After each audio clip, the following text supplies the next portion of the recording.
বলবো পবিত্র কোরআনুল কারীমের 66 নাম্বার সূরা। সূরার নাম কি? মুলক। বলেন কি নাম? মুলক। মুলক মানে কি জানেন? সার্বভৌমত্ব, কর্তৃত্ব, রাজত্ব, পাওয়ার, ক্ষমতা। আল্লাহু আকবার বলেন। ক্ষমতার মালিক কে? আল্লাহ। হ্যাঁ, এই বিষয়ে নিয়ে একটু আলোচনা হওয়ার দরকার আছে না? হ্যাঁ, যুগের প্রেক্ষাপটে আলোচনা করা হবে। একটু অপেক্ষা করেন, সামনে গেলে মজা পাবেন। যুবক যারা আসছে বাবা নিরাশ হয় না, তোমরাও যুবক, আমিও যুবক, তোমাদের মনের দুঃখটাকে আমি বুঝি। তোমাদের জন্য স্পেশাল কিছু আলোচনা মাথার মেমোরিতে সেভ করা আছে, সময় মতো ডাউনলোড দিয়ে শোনায় দিব। ওইটা হয়তো 1 ঘন্টা 2 মিনিট পরে শুরু হতে পারে। মা বোন যারা আছেন, মা আপনারা অস্থির হবেন না, আপনাদের আলোচনা হয়তো 1 ঘন্টা 32 মিনিট পরে শুরু হবে। অতএব আগে শুরু করতে দেন। সূরার নাম কি বললাম? একটু জোরে বলেন। সূরা মুলক। মোট আয়াত আছে 30টি, রুকু আছে 2টি। বিশ্বনবীর মক্কার জিন্দেগিতে আল্লাহ তাআলা এই সূরাটি নাজিল করেছেন। আমি আপনাদের সামনে 2টি আয়াতে কারিমা তেলাওয়াত করেছি। 1 নাম্বার আয়াতের আলোচনা হলো গরম, আর 2 নাম্বার আয়াতের আলোচনা নরম। বেশি গরম করে ছাড়ে দিলে অঘটন ঘটতে পারে, এজন্য ঠান্ডা করার ব্যবস্থা আছে। কথা কি বোঝেন? ভাষা বুঝতে কষ্ট হয় না তো? ইনশাআল্লাহ একটা তাকবীর দেন, লিল্লাহি তাকবীর। জবান ছেড়ে সবাই একটু মহব্বতে আমার সঙ্গে তেলাওয়াত করুন। আউযু বিল্লাহি মিনাশ শাইতানির রাজীম। বিসমিল্লাহির রাহমানির রাহিম। বিতাড়িত মনটা শয়তানের কাছ থেকে আল্লাহ পাকের কাছে আশ্রয় প্রার্থনা চাচ্ছি। পরম করুণা সিন্ধু আল্লাহ তাআলার নামে শুরু করছি। আমার আল্লাহ রাব্বুল আলামিন বলেন, তাবারাকাল্লাযী বিয়াদিহিল মুলকু ওয়া হুয়া আলা কুল্লি শাইইন কাদির।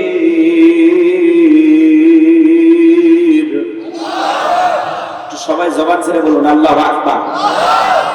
আল্লাহর কোন বান্দা যদি সূরা মুলক নিয়মিত তিলাওয়াত করতে পারেন, নিয়মিত আমল করতে পারেন, আল্লাহ তাআলা আপনাদের জন্য কবরের সওয়াবকে সহজ করে দিবেন। বলুন সুবহানাল্লাহ। সূরা মুলক এমন একটি সূরা, আল্লাহর যে বান্দা নিয়মিত তিলাওয়াত করবে, কঠিন কিয়ামতের ময়দানে এই সূরাটি তিলাওয়াতকারী ব্যক্তির পক্ষে কিয়ামতের ময়দানে আল্লাহ তাআলার দরবারে সুপারিশ করবেন। বলুন সুবহানাল্লাহ। এই সূরাটি আপনার জন্য কি হবে? সুপারিশকারী হয়ে যাবে। তাহলে এই সূরার সাথে আমাদের মহব্বত থাকার দরকার আছে না নাই? মাত্র 30টি আয়াত, যদি পারেন, যাদের জানা আছে, নিয়মিত তিলাওয়াত করবেন ইনশাআল্লাহ। আল্লাহ যেন আমাদের আমল করার তৌফিক দান করেন। জোরে বলুন আমিন। কোরআনের সাথে সম্পর্ক রাখলে দুনিয়াতেও লাভ, আখিরাতেও লাভ। কোরআন এসেছেন আপনাকে আমাকে আলোকিত মানুষ বানানোর জন্য। মিনাল যুলুমাতি ইলান নূর, অন্ধকার থেকে আলোকিত মানুষ বানানোর জন্য, অন্ধকার থেকে আলো রাস্তা দেখানোর জন্য, সঠিক পথ দেখানোর জন্য। শিরকের অন্ধকার, কুফরের অন্ধকার, বেদাতের অন্ধকার, সমস্ত অন্ধকার থেকে আপনাকে আমাকে আলো রাস্তা দেখানোর জন্য, আলোর পথ দেখানোর জন্য আল্লাহ তাআলা এই কিতাবটি নাযিল করেছেন। বলুন সুবহানাল্লাহ। এটা শুধুমাত্র গতানুগতিক একটা ধর্মীয় পুস্তক বা কিতাব নয়, এটা হলো আপনার আমার জীবন ব্যবস্থা, পরিপূর্ণ একটা জীবন ব্যবস্থা হিসাবে আল্লাহ তাআলা কোরআনুল কারীম নাযিল করেছেন। বলুন সুবহানাল্লাহ। হুদাল লিল মুত্তাকিন, মুত্তাকি বান্দাদের জন্য পথ প্রদর্শক হিসাবে, গাইডলাইন হিসাবে আল্লাহ তাআলা কোরআনুল কারীমকে নাযিল করেছেন। বলুন সুবহানাল্লাহ। তাহলে কোরআন হলো মুসলমানের সংবিধান। কথা বলেন ঠিক কি না? এই কোরআনের সাথে সম্পর্ক রাখবো তো ইনশাআল্লাহ। আল্লাহ কবুল করুন। কোরআন পড়বো তো ইনশাআল্লাহ। আল্লাহ কবুল করুন। জোরে বলুন আমিন। সম্মানিত ভাইরা আমার, আবার আল্লাহ রাব্বুল আলামিন বলেন, তাবারাকাল্লাযী বিয়াদিহিল মুলকু ওয়া হুয়া আলা কুল্লি শাইইন কাদির। মহামান্বিত সেই সত্তা যার হাতে সর্বময় কর্তৃত্ব, রাজত্ব, পাওয়ার ক্ষমতা। তিনি হলেন সর্ববিষয়ে ক্ষমতাবান। সবকিছুর উপরে ক্ষমতা চলবে কার? আসমানে ক্ষমতা চলবে কার? জমিনে ক্ষমতা চলবে কার? লিল্লাহি মুলকুস সামাওয়াতি ওয়া মা ফিল আরদ। আকাশ আর জমিনের একচ্ছত্র মালিকানা কার? আসমান জমিনের সকল ক্ষমতা একমাত্র মালিক সকল ক্ষমতার একচ্ছত্র মালিক আল্লাহর চাইতে বড় ক্ষমতা দরকার আছে? তাহলে পৃথিবীর সকল ক্ষমতার মালিক আল্লাহ। এর মধ্যে কি ডোনাল্ড ট্রাম্পের ভাগ আছে? ভারতের দাদার ভাগ আছে? সকল ক্ষমতার চাবিকাঠি আল্লাহর কুদরতি হাতে। সে আল্লাহ রাব্বুল আলামিন বলেন, তাবারাকাল্লাযী বিয়াদিহিল মুলকু ওয়া হুয়া আলা কুল্লি শাইইন কাদির। মহামান্বিত সেই সত্তা যার হাতে সর্বময় কর্তৃত্ব, রাজত্ব পাওয়ার ক্ষমতা। তিনি হলেন সব বিষয়ের উপরে ক্ষমতাবান, তিনি হলেন সব বিষয়ের উপরে শক্তিবান। তাহলে সকল ক্ষমতার একমাত্র মালিক কে? আসমান আর জমিনে আল্লাহর চাইতে বড় কেউ আছে? ওয়ালাম ইয়াকুল লাহু কুফুয়ান আহাদ। আকাশ আর জমিনে আল্লাহর সমকক্ষ, আল্লাহর সমতুল্য আর কেউ নেই। চিৎকার মেরে বলুন আল্লাহু আকবার। তাহলে সকল ক্ষমতার একমাত্র মালিক। যারা বলে ক্ষমতার উৎস জনগণ, এরা পান দিয়া ফুলাই। ক্ষমতার উৎস কে? আল্লাহ। বলেন বলেন বলেন কে? ক্ষমতার উৎস জনগণ না, ক্ষমতার উৎস আল্লাহ। দিল দিয়া কথাগুলো বোঝার চেষ্টা করবেন। আল্লাহ রাব্বুল আলামিন সুন্দর করে জানিয়ে দিলেন রাজত্ব দেওয়ার মালিক কে। আমার আল্লাহ বলেন, কুলিল্লাহুম্মা মালিকাল মুলকি তু'তিল মুলকা মান তাশাউ ওয়া তানজি'ুল মুলকা মিম্মান তাশাউ ওয়া তু'ইজ্জু মান তাশাউ ওয়া তুযিল্লু মান তাশাউ বিয়াদিকাল খায়র ইন্নাকা আলা কুল্লি শাইইন কাদির।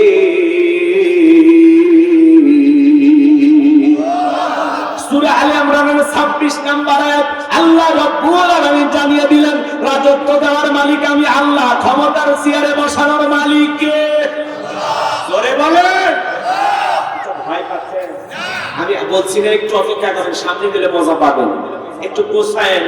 দেখেছেন তাফসীরুল কোরআন মাহফিল, একটু বোঝার দরকার আছে না নাই? ক্ষমতা দেওয়ার মালিক ক্ষমতার চেয়ারে বসাইলে যে লোকটাকে সম্মান দেওয়া হলো এমনটা নয়। ক্ষমতার সম্মান দুটো ভিন্ন জিনিস। এই পৃথিবীর জমিনে অনেক মানুষকে ক্ষমতার চেয়ারে বসাইয়াও জুতার বাড়ি খাওয়ায়া চেয়ার থেকে বিদায় করছেন কে? নমরুদকে ক্ষমতার চেয়ারে বসাইয়া জুতার বাড়ি খাওয়ায়া বিদায় করছে কে? আল্লাহ।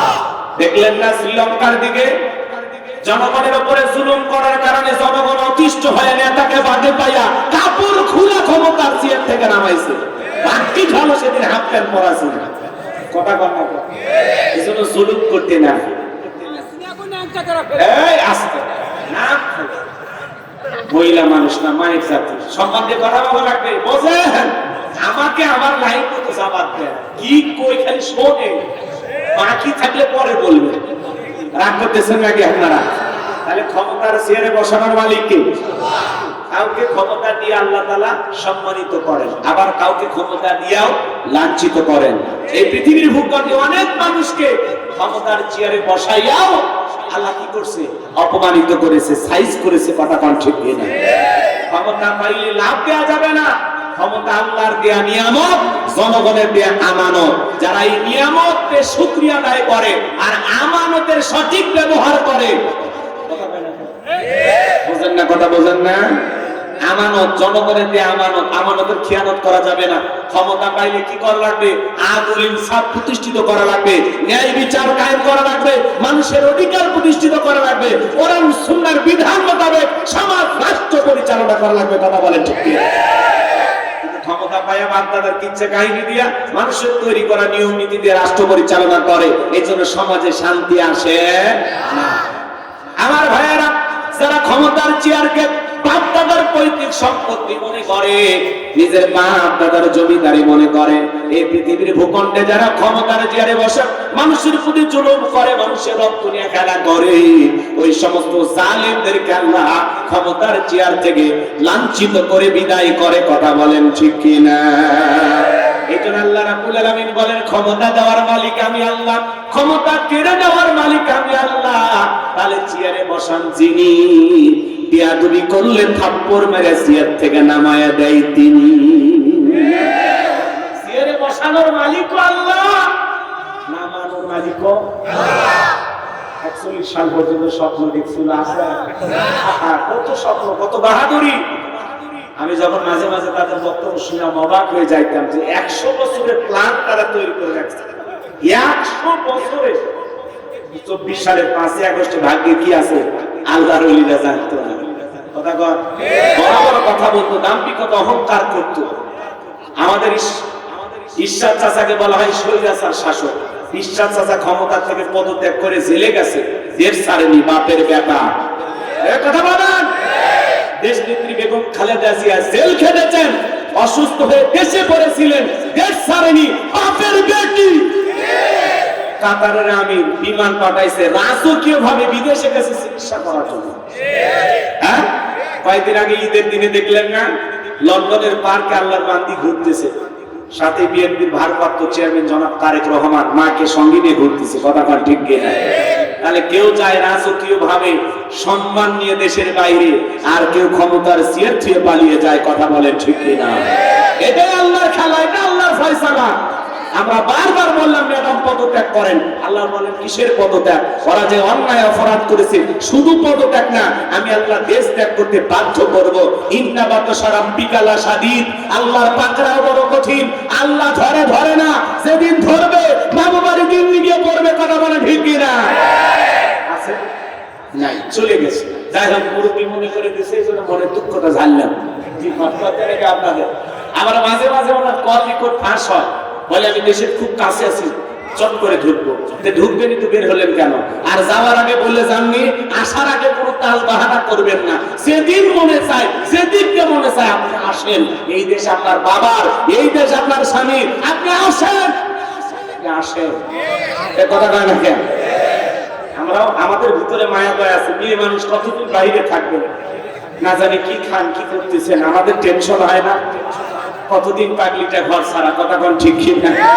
আসেন, আসতেছে, আসার দরকার আছে না? নাই ববু আইবা, তুমি আইবা গো, সেই দিন আইসা ববু ক্ষমতা পাইবা না। খোঁজনাই বহু কাদের কাকার, অবস্থা খারাপ করবের বাবার, আউ নাঙ্গেল এখন সামনে আসে না। নেতা কর্মী সব সেলের ভিতর, আমি আসি ডরের ওপর, কখন জানি আসে গ্রেপ্তারি পরোয়ানা। ববু আইবা, তুমি আইবা গো, সেই দিন আইসা ববু চিয়ার পাইবা না। ক্ষমতার চেয়ার থেকে নামা সহজ, কিন্তু ওই চেয়ারে ওঠা কঠিন। কথা বলে ঠিক কিনা? আর আমরা আগামী তার সিদ্ধান্ত নেবার, যাই হোক কোন নারীকে দেশের প্রধানমন্ত্রী বানাবো না। সেই দলেরই হোক, পুরুষ প্রধানমন্ত্রী চাই, পুরুষ হবে আমাদের নেতা। কারা কারা রাজি হাত তুলে দেখান।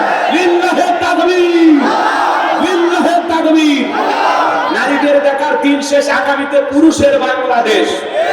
মেয়ে মানুষের রাগ বেশি, জেদ বেশি, অভিমান বেশি। দেখেন না, বাড়িতে স্বামীর সাথে ঝগড়া লাগে, হাড়ি পাতিল ভেঙে ফেলে দেয়, স্বামী তুলে আসার মারে, রাগ করে সংসার থেকে বাপের বাড়ি চলে যায়, রাগ করে একটা দেশ থেকে পালিয়ে গেছে। রাগ গেছে কোথায় বুঝতে পারতেছেন? পুরুষ দরকার। এই যে ডক্টর ইউনূস সাহেব আমাদের প্রধান উপদেষ্টা বর্তমান, দেখলেন না ব্যাংককে, আহা নদীর পাশে, কথা কয় দেখেন, নদীর পাশেই বসে আছে। নদীর পিছনে সিকিউরিটি আছে, নিরাপত্তা কর্মী আছে, আর ডক্টর ইউনূস সাহেব একাই 100, একাই চেয়ারে বসে আছে। মোদি সাহেব যখন ডক্টর ইউনূস সাহেব ভিতরে প্রবেশ করেছেন, যেখানে তাদের বৈঠক হবে, এই ভরা মজলিসে সমস্ত মানুষ ডক্টর ইউনূসকে সম্মান প্রদর্শন করে নরেন্দ্র মোদী সহ সবাই তাড়িয়ে গেছে। আল্লাহু আকবার বলে। কি মানুষ! নোবেল বিজয়ী ডক্টর ইউনূস। আমরা যখন কিছু প্রশংসা করি, অনেকে বলে হুজুর আপনারা তো সুদের ওয়াজ ভুলে গেছেন। হ্যাঁ, ভালোকে ভালো বলতে হবে। কথা বলে ঠিক কিনা? আমার বাপও যদি সুদ খায় ওটা হারাম, আমি গোলাম রব্বানী খাইলেও হারাম, ডক্টর ইউনূসও যদি খায় ওটা হারাম। এই কথা বল না কেন? আমরা আমি সুদের ওয়াজ ভুলে গেছি, অবশ্যই ওয়াজ করব, কিন্তু ডক্টর ইউনূস সাহেব বর্তমানে যা করতেছে এটা বাংলাদেশের মানুষের জন্য খুবই কল্যাণকর। কথা বলা ঠিক কি না? পুরো পৃথিবীর মানুষ ডক্টর ইউনূসকে সম্মান করে। ব্যাংককে তিনি যখন প্রথম পৌঁছে গেছেন, ফুলের মালা দিয়ে তাকে শুভেচ্ছা জানানো হয়েছে। চীন সফরে দেখেছেন লাল গালিচার শুভেচ্ছা দিয়া তাকে গ্রহণ করা হয়েছে। কথা বলা ঠিক কি না? কিভাবে সম্মান, পুরো পৃথিবীর সম্মান দিচ্ছে, পুরো পৃথিবী। ডক্টর ইউনূসের কারণে বাংলাদেশ অনেকটা এগিয়ে যাচ্ছে, আলহামদুলিল্লাহ বলেন। এই মানুষটাকে বাঁকা চোখে দেখার কোনো সুযোগ না। পুরুষ পুরুষ কি বলে, মাজারে আগুন আছে, মাজার ঠান্ডা, কারণ পুরুষের হাতে যে এখন ক্ষমতা। কথা বলেন, আগের মতো বেশি সমস্যা আমরা আছি নাই, আলহামদুলিল্লাহ।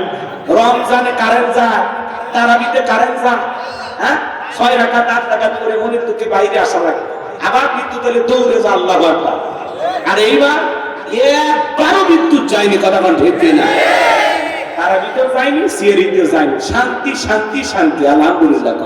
আর আলু সেই পরিমাণে হয়েছে জমি, মানে আল্লাহ ঢালিয়ে দিয়েছে, হ্যাঁ আলু 20 টাকা, আর ওরা খাওয়াইছে 70 টাকা। তার মানে কি, পুরুষ সমাজের অভিভাবক হইলে কল্যাণ আছে না নাই, বরকত আছে না নাই? ডক্টর ইউনূসের জন্য দোয়া করবেন। নরেন্দ্র মোদী পাশে বৈশা বলতেছে, আপনি ভারতের সাথে যতগুলো চুক্তি করতে চান, যা যা চান, আপনার কথাই শেষ কথা। আল্লাহু আকবার বলেন। হ্যাঁ, নরেন্দ্র মোদীর মতো মানুষ মুখ শুকিয়ে গেছে, ডক্টর ইউনূসের মুখ শুকিয়ে গেছে, কলিজার পানি নেই। কার কাছে বসে আছি? বাঘের বাচ্চা। বাংলাদেশ থেকে গেছে কে? ডক্টর ইউনূস মানে কি? বাঘের বাচ্চা। আল্লাহু আকবার। হ্যাঁ, আল্লাহ সম্মান দিয়েছে। যে মানুষটাকে টুপ করে আছে দূর থেকে ফেলে দিবি, আজকে সেই মানুষ টুপ করে চেয়ারে বসে আছে। কথা কন, কে বসায়? আমার কথা কি বুঝতেছেন? তাহলে ক্ষমতা দেওয়ার মালিক ডক্টর ইউনূস, যে বর্তমানে আমাদের প্রধান উপদেষ্টা, ক্ষমতা দিয়েছেন কে? আর ডক্টর ইউনূসকে পুরো বাংলাদেশের 20 কোটি মানুষ সমর্থন দিয়েছে। আমরা চাই আগামী আরো 5 বছর ডক্টর ইউনূস সুন্দর করে দেশটা পরিচালনা করুক, আরো বাংলাদেশকে এগিয়ে নিয়ে যায়। কথা বলে ঠিক না? লাল সবুজের পতাকা তার হাতেই মানায়, কি চমৎকার মানুষ। কথা বলে না? অনেকে অনেক কথা বলতেছেন, আমরা বলতেছি এই মুরব্বী মানুষটা আরো কিছুদিন থাক। কথা কন, থাকার দরকার আছে না নাই? একটা লাইন মতো দেশটাকে নিয়ে যায়, সুন্দর করে গোছাইয়া সাজাইয়া দিয়ে আপনাদের হাতে তুলে দিয়ে যাবেন, সমস্যা নেই। এই লোকটাকে বাধা দেবেন না। কথা কন, যেভাবে এগিয়ে যাচ্ছেন, আর পুরো পৃথিবীর বিশ্বের বড় বড় লিডাররা সালাম দেয়, সম্মান প্রদর্শন করে। চীনের প্রেসিডেন্ট বলেন, আমেরিকার প্রেসিডেন্ট বলেন, পুরো পৃথিবীর বড় বড় লিডাররা এই মানুষটাকে চেনে। কথা বলে না? এমন একজন মানুষ আমাদের প্রধান উপদেষ্টা। কষ্ট হয়? দোয়া করবেন তো ইনশাআল্লাহ। তাহলে বলেন, ক্ষমতা দেওয়ার মালিককে, কেড়ে নেওয়ার মালিককে, সম্মান দেওয়ার মালিককে, লাঞ্ছিত করার মালিককে, বিয়াদিকাল খায়র, সকল কল্যাণের চাবিকাঠি কার হাতে? ইন্নাকা আলা কুল্লি শাইইন কাদির।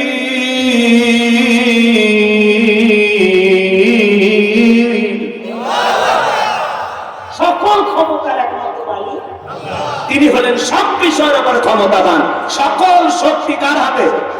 জোরে বলেন, কষ্ট হয়।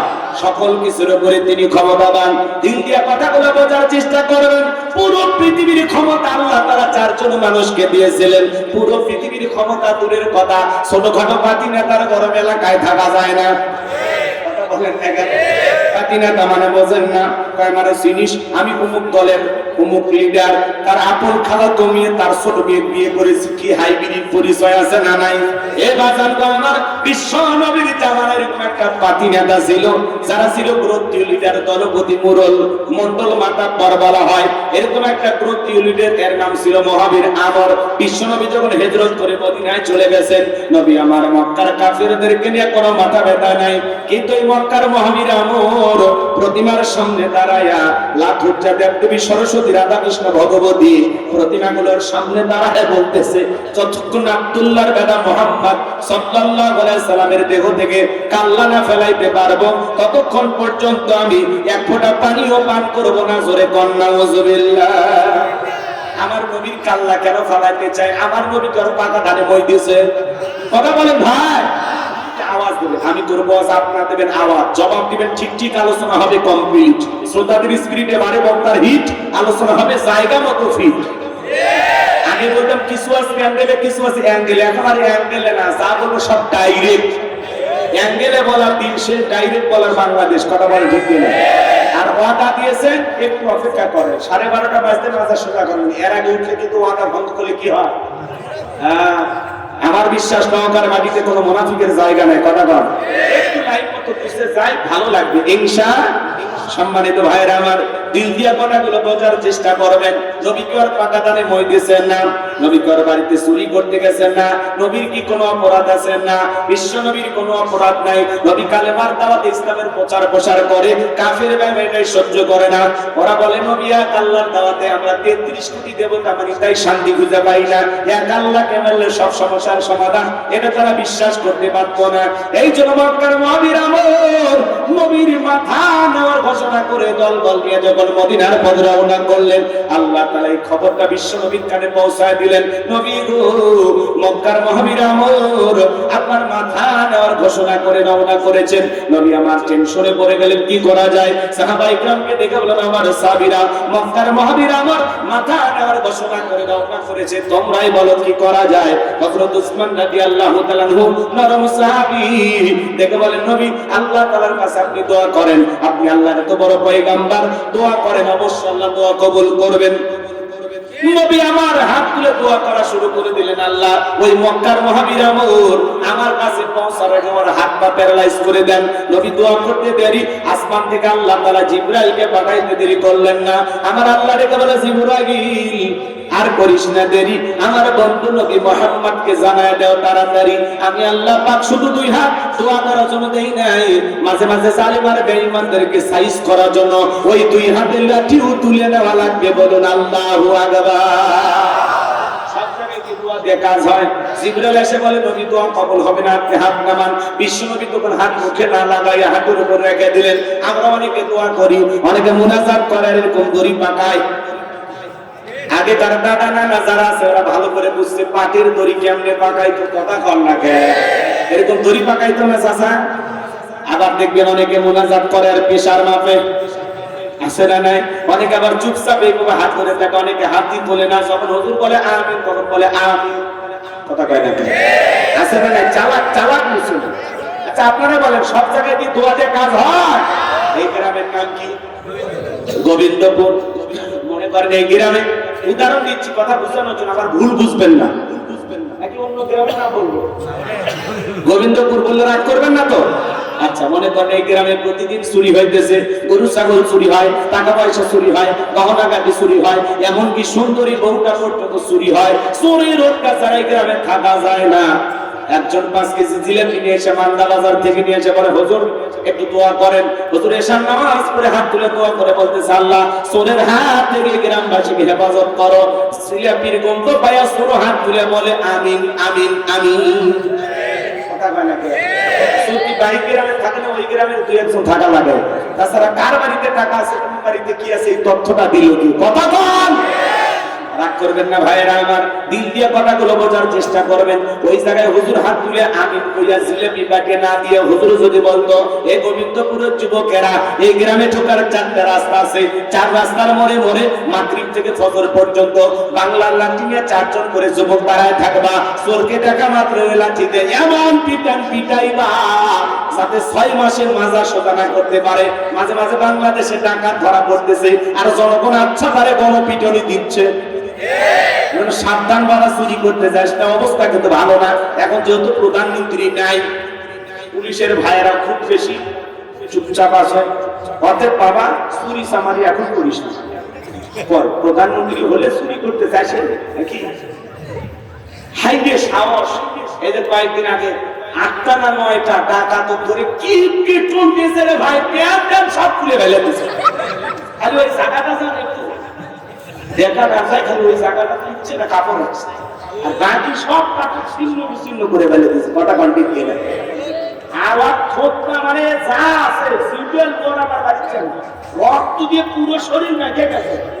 মানুষ কি আইন নিজের হাতে তুলে নেওয়া ঠিক না, কিন্তু চোর টাকা দেখলে মাথা ঠিক থাকে না। চুরি করবো কেন?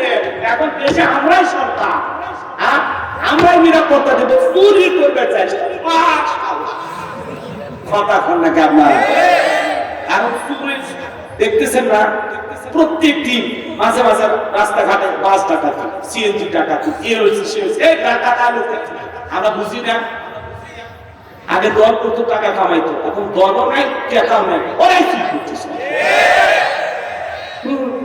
কি করবি টাকা যে নাই, বুঝি তো আমরা। অতএব বাবা হাত পা যদি রক্ষা করবে চান, আলো যদি থাকবে চান, শরীরে রক্ত যদি না ঝরাবার চান, চুরি ডাকাতি বন্ধ করে তওবা কর, চিল্লাটা দোয়া কর। আল্লাহ ডাকাতের হেদায়েত দান করুন। যখন আমি কষ্ট পাচ্ছেন রাগ করেন নাকি আপনারা? ভাইয়েরা আমার মন খারাপ করবেন না, আমি গুনাহগার যে কথা বলতে চাচ্ছিলাম দিক দিয়ে কথাগুলো বোঝার চেষ্টা করবেন। যদি বাংলাদেশে চুরি দুর্নীতি বন্ধ করতে চান, লাগবে কারাই। হুজুরের দোয়া দিয়ে কি চুরি বন্ধ হবে? আমি হাত তুলে দোয়া করলাম, আল্লাহ বাংলাদেশের সমস্ত চুরি ডাকাতি বন্ধ করে দাও। জোরে কোন আমিন। কালকে পেপারে দেখবেন সব চুরি বন্ধ হয়েছে। হবে হবে হবে না। এই দেশে যদি চুরি বন্ধ করতে চান, লাগবে কার আইন? আজ থেকে ১৫০০ বছর আগে আল্লাহ আইন দিয়েছেন, ওয়াসারিকু ওয়াসারিকাতু ফাকতাউ আইদিয়াহুমা জাযাআম বিমা কাসাবা নাকালাম মিনাল্লাহ। সূরা মাইদার ৩৮ নম্বর আয়াতে আল্লাহ তাআলা আইন দিয়েছেন, চোর পুরুষ হোক আর নারী হোক, আল্লাহর বিধান, আল্লাহর ফয়সালা।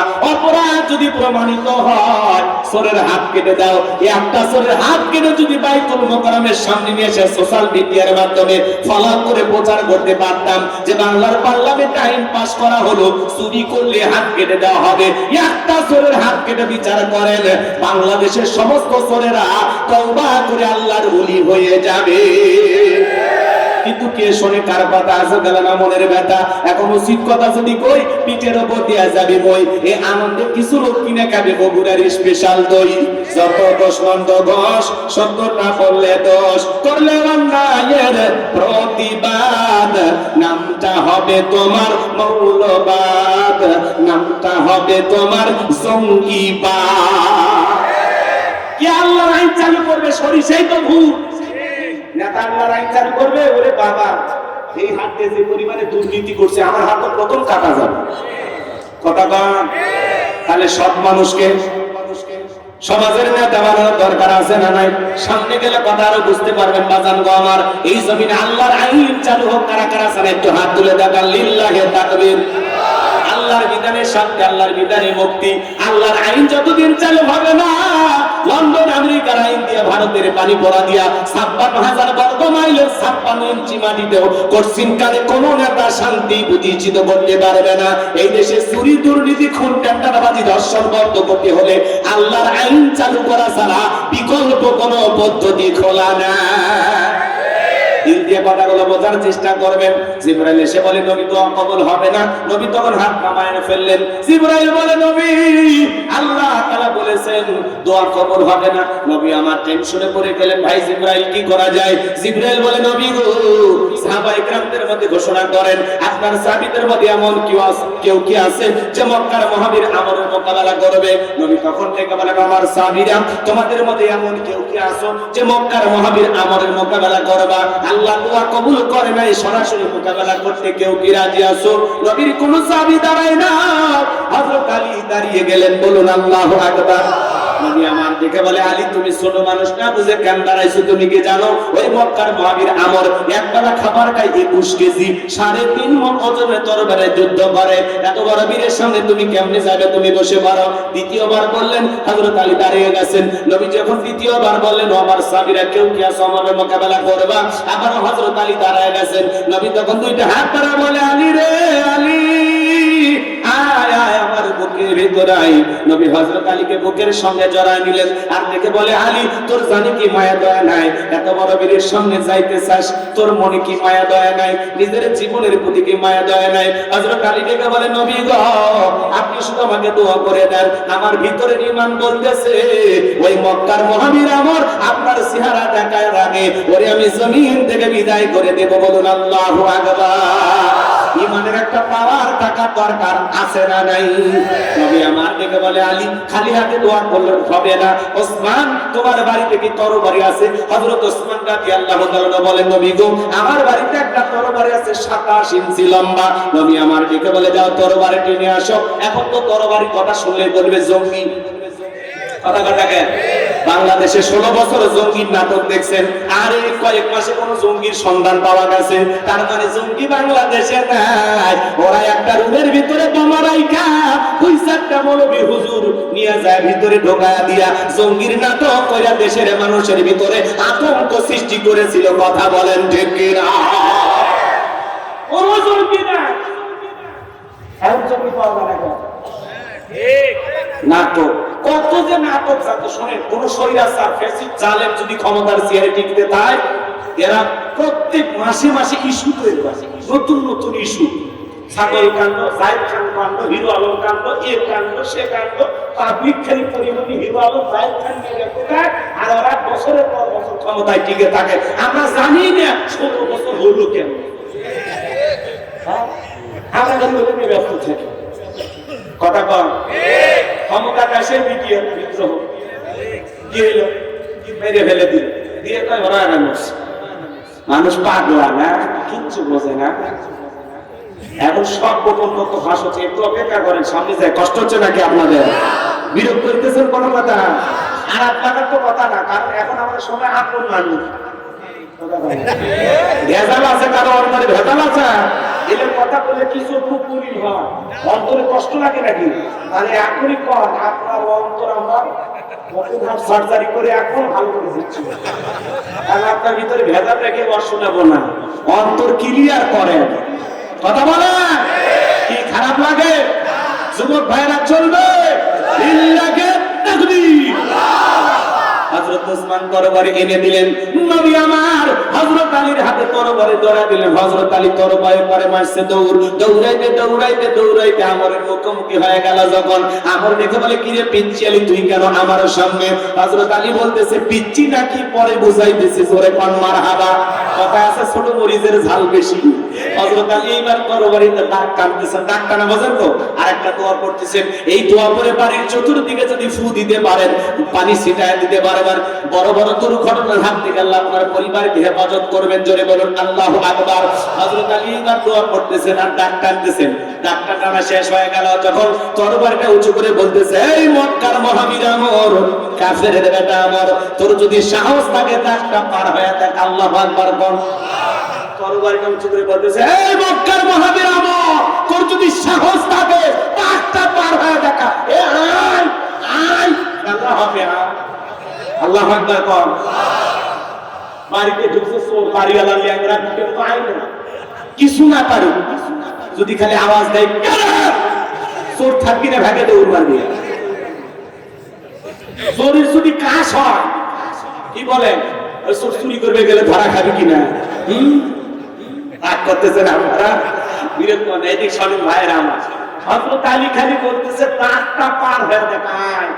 হ্যাঁ, হযরত আলী আর আমার বাজা বাজা ভাব, পুরো ঘটনাটাই শুনবেন।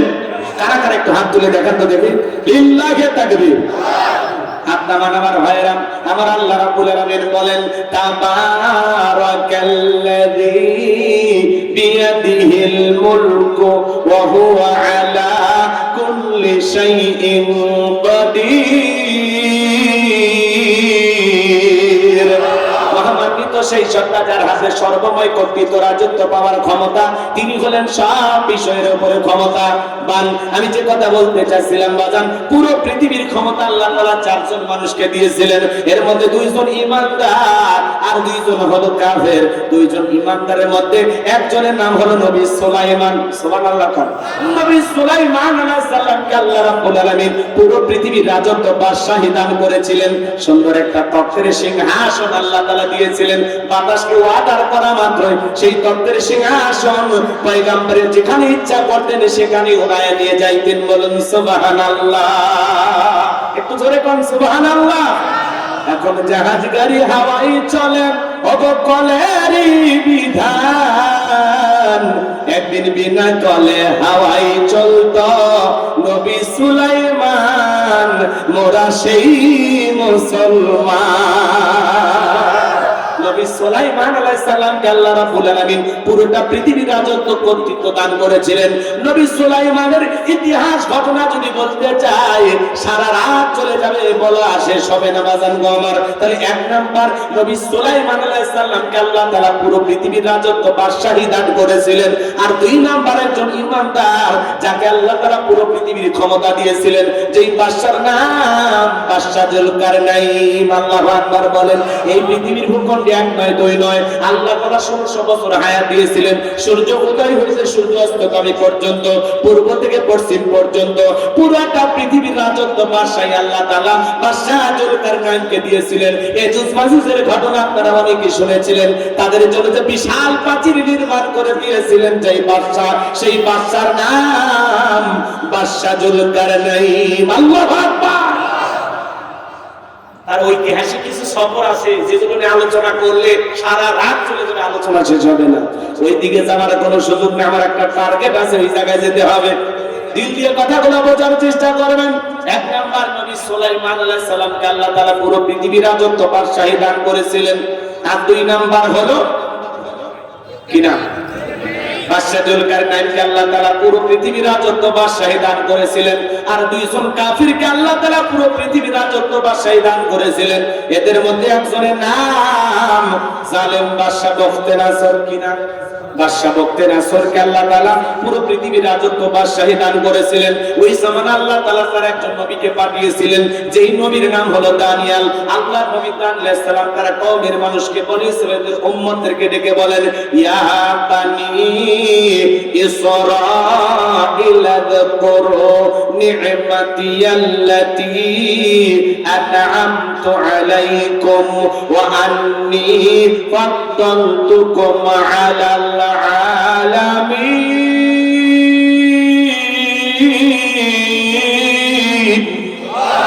আল্লাহর নবী দানিয়েল আলাইহিস সালাম ডেকে বলেন, ও বনি ইসরাঈল উম্মতেরা, তোমরা দাম্ভিকতা করো না, অহংকার করো না। তোমাদের বাপ দাদা কৃতদাস ছিল, গোলাম ছিল, মানুষের বাড়িতে চাকরের কাজ করত। সেখান থেকে আল্লাহ তাআলা তোমাদেরকে মুক্ত জীবন দিয়েছে, স্বাধীন জীবন দিয়েছে। আল্লাহর নিয়ামতের প্রশংসা আদায় করো, আল্লাহর কৃতজ্ঞতা আদায় করো। সকল প্রশংসার মালিক কিন্তু সেই রব, সেই রবের শুকরিয়া আদায় করো। উম্মতের ডেকে বলে, পয়গম্বর পুরান দিনের গল্প শোনায় লাভ নাই। বাপ দাদা কি করেছিল আমরা জানতে চাই না, আমরা ভালো আছি, আমাদের কোনো টেনশন নাই। আল্লাহর পয়গম্বর ডেকে বলে, আমার উম্মতের এখনো সময় আছে, গাছের পূজা করো না, মাছের পূজা করো না, চন্দ্রের পূজা করো না, সূর্যের পূজা করো না, এখনো সময় আছে, এক আল্লাহর ইবাদত করো। কিন্তু নবী দানিয়েল আলাইহিস সালামের কথা বনি ইসরাঈল উম্মতেরা শোনে না, তারা ছিল সালাক ফেতা। সালাক ফেতা, ফেতা মানে বোঝেন ঘাড় ব্যথা, বেশি বোঝে। এই তো ভালোই তো বুঝছেন আপনারা, মানে বুঝাবেন একটা, ওই এক লাইন বেশি বোঝে।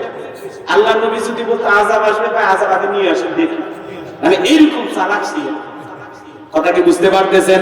আল্লাহ নবী দানিয়েল আলাইহিস সালাম সকালে দাওয়াত দেয়, বিকালে দাওয়াত দেয়, সন্ধ্যায় দাওয়াত দেয়, কোনোমতেই তারা দাওয়াত গ্রহণ করে না। লম্বা ঘটনা, লম্বা ইতিহাস, সংক্ষিপ্ত করে একটু বলে দিয়ে আছে বাজান গো আমার। আল্লাহ নবী দানিয়েলের কথা যখন তারা কোনোমতেই গ্রহণ করলো না, পরিশেষে আল্লাহ নবী দানিয়েল দেখে বলে, ও বনি ইসরাঈল উম্মতেরা শোনো, আমার জাতির মানুষেরা, কওমের মানুষেরা শোনো, কোন মানুষ যদি দাম্ভিকতা করে, অহংকার করে, খোদাতুই হয়ে যায়, আল্লাহ তাআলা তখন ওই কওমের মানুষের উপরে দুই ধরনের আযাব আর গজব পাঠায়। এক নাম্বার হলো আসমান জমিনের গজব দিয়ে আল্লাহ তাদেরকে ধ্বংস করে দেয়, আর না হয় তাদের ভাগ্যে জালেম শাসক পাঠায়া দেয়। জনগণ হবে যেমন, দেশের নেতাও হবে তেমন। এটা আসল জায়গা, একটু অপেক্ষা করেন, কষ্ট হচ্ছে, ভালো করে বোঝার চেষ্টা করবেন বাজান গো আমার। আল্লাহ তাআলা তখন ওই কওমের উপরে জালেম বাদশা বখতেনাসরকে পাঠায়া দিল।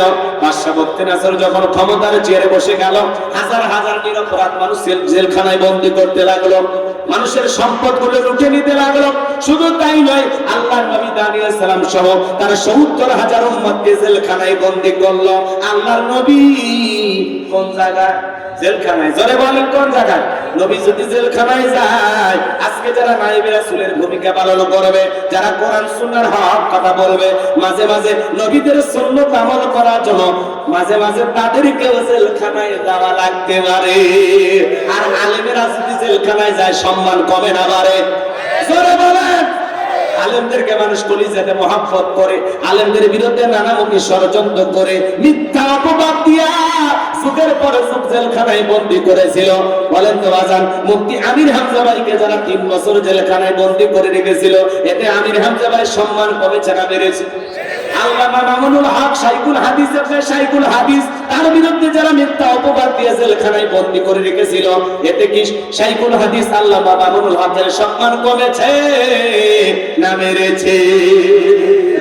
কথা কি বোঝেন? নাকি রাগ করতেছেন? মাঝে মাঝে আলেমরা জেলখানায় গেলে মন খারাপ করা যাবে না। মনে করবেন নবীদের সুন্নাত আমল করতেছে, আর জেলখানায় গেলে খাঁটি মুমিন পুরে আরো খাঁটি হয়। এটা তার জীবনের পরীক্ষা। কথা বলা ঠিক না? পুরুষের জন্য জেলখানা আপনারা ডাইলগ দেন, তো হুজুর যদি জেলখানা যায়, সো বদমাইশ। এরা জেলখানায় গেলে একটা মুরগি চুরি করে জেলখানায় গেছে, ডাকাতের সাথে ধাক্কা গেছে। ডাকাত কয়, কি চুরি করছিস? কয়, মুরগি। মুরগি চুরি করছিস? মুরগি চোর হয় ঢোকে, আর ডাকাতের সৌবত পায় ডাকাতি শিকার ট্রেনিং দিয়ে বের হয়। আর ওখানে লেখায়, রাখিব নিরাপদ, দেখাবো আলোর পর। কথা কয়। আর জেলখানায় এক মহিলা খাবার নিয়ে গেছে, হাত দিছে, হাড়ের ভিতরে ইয়াবা ট্যাবলেট ঢুকে দিয়ে মানুষ কি আপডেট হয়ে গেছে। কয়েকদিন আগে দেখলাম এক লোক মাথার আলগা চুল লাগায় না ভাই, কথা বল না কেন, এই চুল লাগাছে আলগা চুল, চাচা এর ভিতরে ইয়াবা ট্যাবলেট ঢুকে গেছে। মানুষ কি মানে মানুষের মাথার বুদ্ধি দেখে অবাক হয়ে যাবে। মানুষের এত বুদ্ধি, মাথার চুলের ভিতরে ইয়াবা ট্যাবলেট ঢুকতেছে। আর পুলিশ কেমনে যে টের পায়, জিনিস কি ভাই কি কর, মাথার চুল দিয়ে আবার ট্যাবলেট, সেই খবরও পুলিশ চায়। কি মনে করেন তাহলে রাগ করতেছে? রাগ করবেন না ভাইয়ের আমার, মন খারাপ করবেন না। এরকম মাঝে মাঝে দেখবেন লাইয়ের ভিতরে, কুমড়ার ভিতরে, তরমুজের ভিতরে ইয়াবা ট্যাবলেট। আইরে মানুষ এত চালাক। কথায় আছে, শিয়ানার উপরও শিয়ানা থাকে। কথা কন ঠিক কিনা? শেরের উপর শশার আছে না, তোমরা 2 নাম্বারই করতে চাও, যত পদ্ধতি ব্যবহার করবা ওটা জানা আছে। কথা কন। মহিলা মানুষ যারা এই যে চোরা কারবারি করে, এই 2 নাম্বার ইয়াবা ট্যাবলেট এগুলো ব্যবসা করে, এরা আবার দেখবেন এই জায়গায় এমন সিস্টেমে নেয়, মানে 6 মাসের গর্ভবতী, পরে দেখে পেটে বাচ্চা না আছে কি ট্যাবলেট। কথা কন। এরকম আছে না? হাই রাগ করতেছেন মনে হয়, মন খারাপ করবেন না ভাইয়েরা আমার। এজন্য চোর ডাকাত বদমাইশ যদি জেলখানায় যায়, মানুষ তাদেরকে ঘৃণা করে, কিন্তু আলেমেরা যদি জেলখানায় যায়, তাদের সম্মান কমে না বাড়ে। আলেমদেরকে মানুষ কলিজাতে মহব্বত করে, হেরে যাবে ওদের হিংসা, জিতে যাবে আমাদের ভালোবাসা। ডক্টর মিজানুর রহমান আজারি ভাই 4.5 বছর বাংলাদেশের বাহিরে ওরা রেখেছিল, দেশে আসতে দেয় নাই, দেশের মানুষটাকে দেশে প্রবেশ করতে দেয় নাই। আজকে ডক্টর মিজানুর রহমান আজারি ভাই 4.5 বছর পরে বাংলাদেশে এসে এমন এক ইতিহাস সৃষ্টি করেছেন, লক্ষ লক্ষ মানুষ পঙ্গপালের মতো, পাগলের মতো তার মাহফিলে কোরআনের কথা শোনার জন্য যায়। বীরের বেশে বাংলাদেশে ফিরে এসে কোরআনের কথা বললেন। আর যারা তাকে আসতে বাধা দিয়েছিল, তারা চোরের মতো পালিয়ে গেছে। আলেমদের সাথে লাগতে আসবেন না। কথা কন। মন খারাপ করেন নাকি? সামনের দিকে যায় ভাইরা আমার। আল্লাহ নবী দানিয়েল জেলখানায়, কথা মনে আছে না নাই? উম্মতকে ডেকে বলে, কি ব্যাপার? কই গেল তোমাদের দাম্ভিকতা? কই গেল অহংকার? কই গেল টাকার বয়রায়? কই গেল ভালো টাকার দিনের বড়াই? এই দিনের ভয় তো আমি তোমাদেরকে দেখাইতেছিলাম। উম্মতকে ডেকে বলে, পয়গম্বর যা করেছে ভুল করেছি, এখন থেকে আর ভুল করব না। আজ থেকে আপনি যা বলবেন আমরা তাই শুনবো। উম্মতরে ডেকে বলে পয়গম্বর আর গাছের পূজা মাছের পূজা করব না, চন্দ্রের পূজা করব না, এখন থেকে একমাত্র আল্লাহর ইবাদত করব, আপনি যা বলবেন আমরা তাই শুনব। নবী দানিয়েল ডেকে বলে শোনো, সত্যি যদি তোমরা পরিবর্তন হতে চাও, রাত 12টার পরে আমি যখন আল্লাহ বলে ডাক দেব, আমার সঙ্গে তোমরা সবাই ঘুম থেকে জাগ্রত হয়ে আল্লাহ বলে ডাক দিবা। একমাত্র আল্লাহ তাআলাই পারেন আমাদেরকে জালেমের জেলখানা থেকে মুক্ত করার জন্য। এজন্য তওবা করতে হবে আল্লাহ তাআলার কাছে। আল্লাহর নবী দানিয়েল সালাম রাত 12টার পরে আল্লাহ বলে ডাক দিয়েছেন। সবাই একটু চিৎকার মেরে ডাক দেন আল্লাহ, একটু ভালোবেসে ডাক দেন আল্লাহ, আল্লাহু আকবার। আল্লাহর নবী দানিয়েল সালাম আল্লাহ বলে ডাক দিয়েছেন।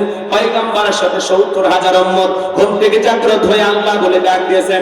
নবী দানিয়েল তাদেরকে নিয়ে সিজদায় লুটিয়ে বলেন কাকুতি মিনতি সহকারে আল্লাহর কাছে দোয়া করতে লাগলেন, আল্লাহ আমার উম্মতরা ভুল করেছে, নিজেদের ভুল বুঝতে পেরেছে, তারা এখন তওবা করে ফিরে আসতে চায়।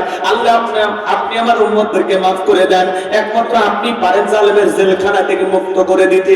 নবী দানিয়েল যখন উম্মতদেরকে নিয়ে চোখের পানি ছেড়ে দিয়ে কাকুতি মিনতি সহকারে আল্লাহর কাছে দোয়া করেন, আবার আল্লাহ রেখে বলে পয়গম্বর আর কান্না করতে হবে না, সিজদা থেকে মাথা উঠাও, আমি আল্লাহ তাআলা ওয়াসিরে জালেমের জেলখানা থেকে মুক্ত করার ব্যবস্থা করে দেব। বলুন সুবহানাল্লাহ। ওই রাত্রিতে আল্লাহ তাআলা বাদশা বখতিয়ারকে এমন একটা ভয়ঙ্কর মারাত্মক স্বপ্ন দেখায় দিয়েছে, ঘুম থেকে চিৎকার মেরে উঠছে। আশেপাশে সিকিউরিটি নিরাপত্তা কর্মী যারা আছে দৌড়ে এসে বলে ব্যথা, এত জোরে চিৎকার মারেন ব্যাপারটা কি বুঝতে পারলাম না। বলে চেহারার দিকে তাকায় দেখো না আমি কি টেনশনে আছে, তোমাদেরকে কেমনে বোঝাবো।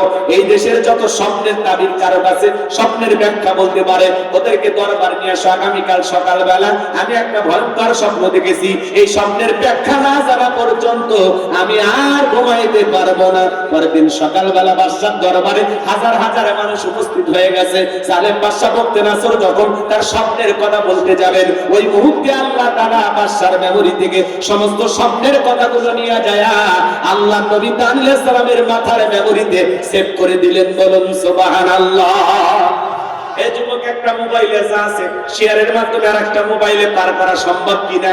তাহলে বাদশার মাথার মেমরিতে স্বপ্নের যত কথা আছে নবীর মাথার ভিতরে ঢুকানো আল্লাহর পক্ষে সম্ভব।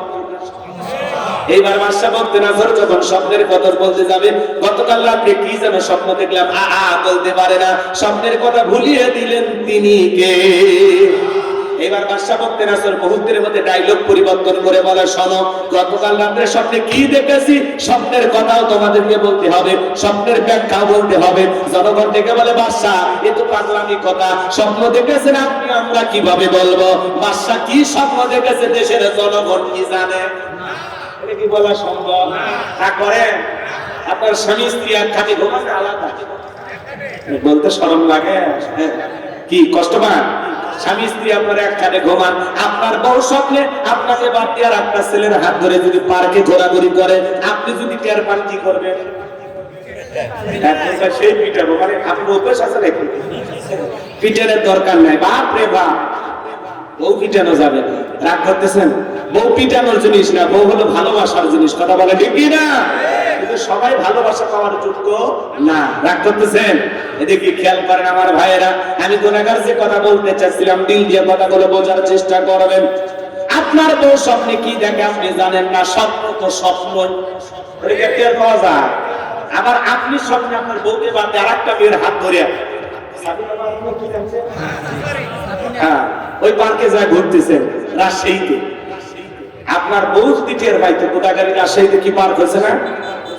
সকিনা পার্ক, সাপিনা পার্ক, তো ওই জায়গায় যে আরেকটা মেয়ে গেলে ঘুরতেছেন, আপনার বউ যদি টের পাইতো কি করতো? ঘর থেকে বাইর করে দিত। কথা করতে গেলে স্বামী কি স্বপ্ন দেখে বউ জানে না, বউ কি স্বপ্ন দেখে স্বামী জানে না। স্বপ্ন তো স্বপ্নই, যুবকেরাও কিন্তু স্বপ্ন দেখে। অবিবাহিত যুবক ঘরের দেয়ালে দেখবেন খালি নায়িকাদের ছবি, টলিউড হলিউড বলিউড যা আছে সব নায়িকাদের ছবি দিয়ে সাজানো আছে। ঘুমানোর আগে নায়িকাদের চেহারা দিকে তাকায় বলে হারি এরকম একটা বউ যদি পাইতাম জীবনটা ধন্য হয়ে যেত। ঘুমের ঘরে থেকে নায়িকার মুখে দেখো, কথা কোন ঠিক কিনা? যুবক আছে না? এখনকার যুবকেরা হলো স্মার্ট, বাপ রে বাপ। আগে চিঠি লিখতো মানুষ, প্রেম করতো, ভয় পাইতো, চিঠি মায়ের হাতে পড়ে না, নির হাতে না মেয়েটার হাতে ভয় পাইতো। আর এখন ডাইরেক্ট খালি এসএমএস চলতেছে, সারা রাত যাইবে জায়গা কথা কন। এখনকার যুবকের আপডেট হয়ে গেছে। কলেজে পড়তে গেছে, বান্ধবীর চেহারাটা মলিন হয়ে গেছে, বলে তোমার চেহারা মলিন দেখতে ভালো লাগে না, তুমি দাঁড়াও আমি একটা কচি ডাব নিয়ে আসি। তাহলে দোকানদার বলে ভাই একটা ডাব দেন, ডাব কিনে নিয়ে আসছি, নিয়ে পাইপ দিয়ে ডাব কি সুন্দর করে খাইতেছে, বলে খাও। ছেলে তখন বলতেছে তুমি একাই খাবে, আমার কি দিবা না? বলে আমি আগে অর্ধেকটা খাই। কয় না, আমি একটু তোমার মুখে পাইপ লাগাই খাবো। এরকম দুষ্ট পোলাপান আছে না নাই? আহা, নিজের মা খাইছে কিনা খবর নাই না, বাবা খাইছে কিনা খবর নাই না, আর বান্ধবী না খাইলে আর মাথা কাজ করে না, এরকম দুষ্ট পোলাপান আছে না নাই?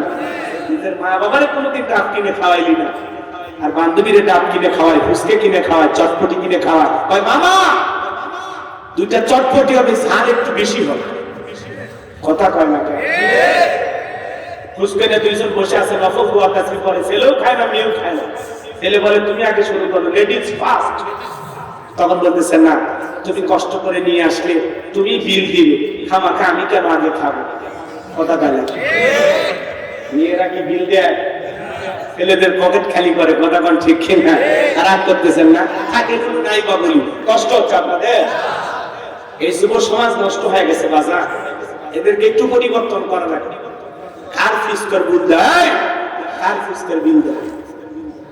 এই ফুচকা চটপটি যদি নিজের বউরে খাওয়াইতেন, কোন স্বামী যদি তার স্ত্রীর মুখে 1 লোকমা খাবার তুলে খাওয়ায়, আল্লাহ রাস্তায় সদকা করে যে সব, স্বামীর আমলনামায় আল্লাহ তাআলা সেই সব লিখে দেয়।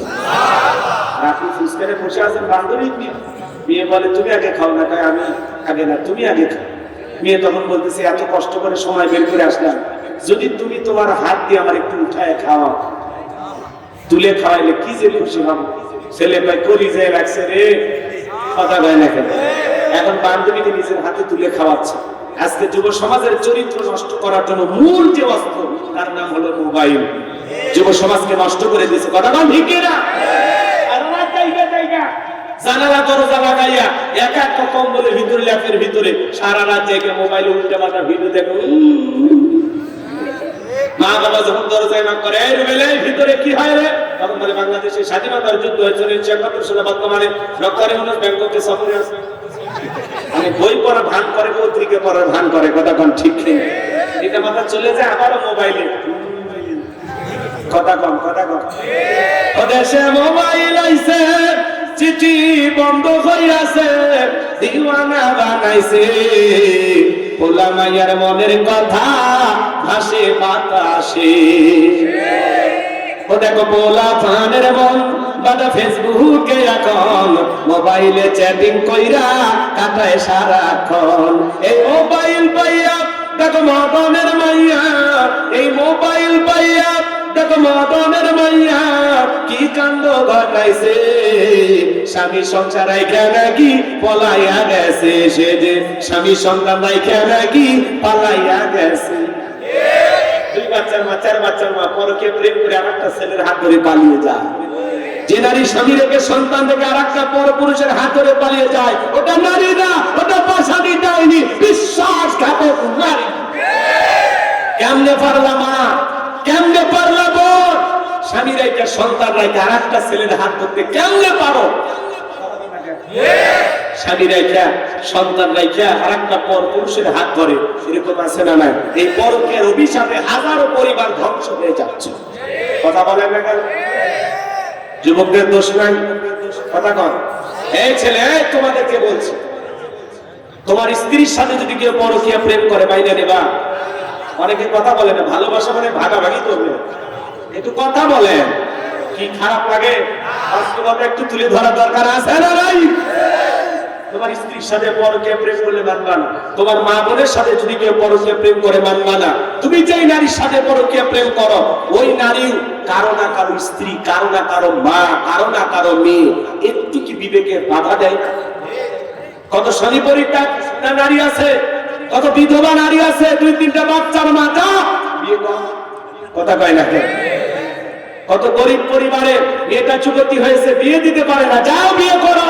কথা কয় ওই জায়গায় যাবে না, স্বামী আছে, সন্তান আছে, সেই দিকে তোমার নজর যায়।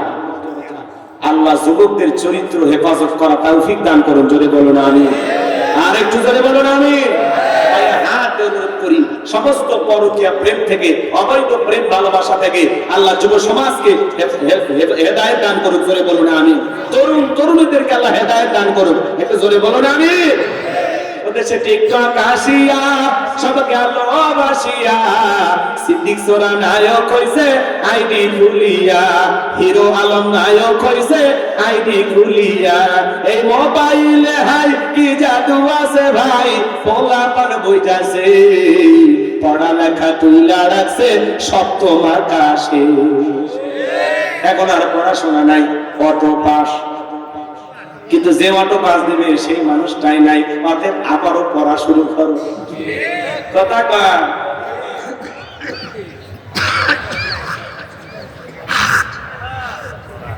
যিনি তোমাদেরকে অটো পাশে পাস করায় দিবে তিনি তো নাই, অতএব ভালো হয়ে যাও। আল্লাহ যুবকদের হেদায়েত দান করে। কোন কোন যুবক আছে বিয়ের আগে কোন অবৈধ প্রেম ভালোবাসা করবা না, মা বাবার পছন্দের মেয়েকে বিবাহ করবা? হাত তুলে দেখো